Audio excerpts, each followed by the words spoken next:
You touched on the challenges surrounding infrastructure earlier. What do we know about what the government is actually planning on that front in terms of ensuring that we actually have the infrastructure needed to support that level of a greater uptake of EVs?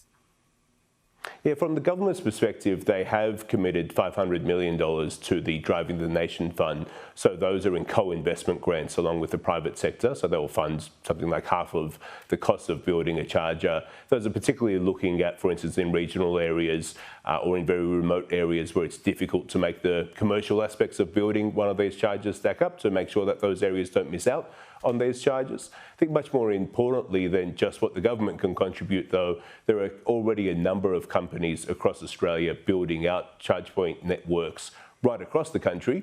They have plans of building those out in the hundreds across the country. To be able to stimulate that investment to go further, to start seeing the billions of dollars invested for thousands of chargers across the country, you won't be surprised to hear this. Much like a petrol station developer, what they need is customers, or certainty that those customers will come in future years. And that's why, again, when we go back to things like fuel efficiency standards, what every company sees is that there is very strong demand there among Australian consumers for electric vehicles. Supply has been the big question mark. So if you're setting a future projection for how many electric vehicles we'll have on our roads, a lot of that comes down to, well, just how many will arrive here. Will get on boats from overseas and come here instead of going to markets like the USA and the EU. And that's exactly what we're trying to address with this. And the situation as it stands today, what percentage of cars on the road are actually electric vehicles?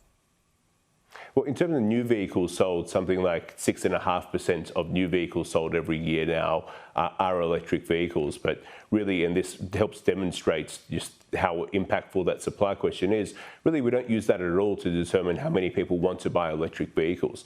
Every electric vehicle that arrives on Australian shores is sold out months before it gets here. In fact, in most cases, customers are waiting something like 4, 6, 12 months to get a hold of an electric vehicle, and many of the ones that have arrived, the entire allocation of that vehicle that was due to come to Australia gets sold out within an hour of being made available, whether that's online or through dealerships. So again, that big challenge for us is how do we turn that 6% come closer to where the rest of the world is around 20%. Well, quite a lot of that is customers who already want to buy electric vehicles just need access to them. So we can increase that choice and make more electric vehicles, particularly more affordable electric vehicles, available to Australian consumers by adopting the standards that are in place in other countries where drivers there already get to enjoy the benefits of electric vehicles that are both cheaper to buy and then, of course, far cheaper to run. Yeah, we clearly still have a long way to go. Behyad, Jafari, really appreciate your time. Thank you. Thank you.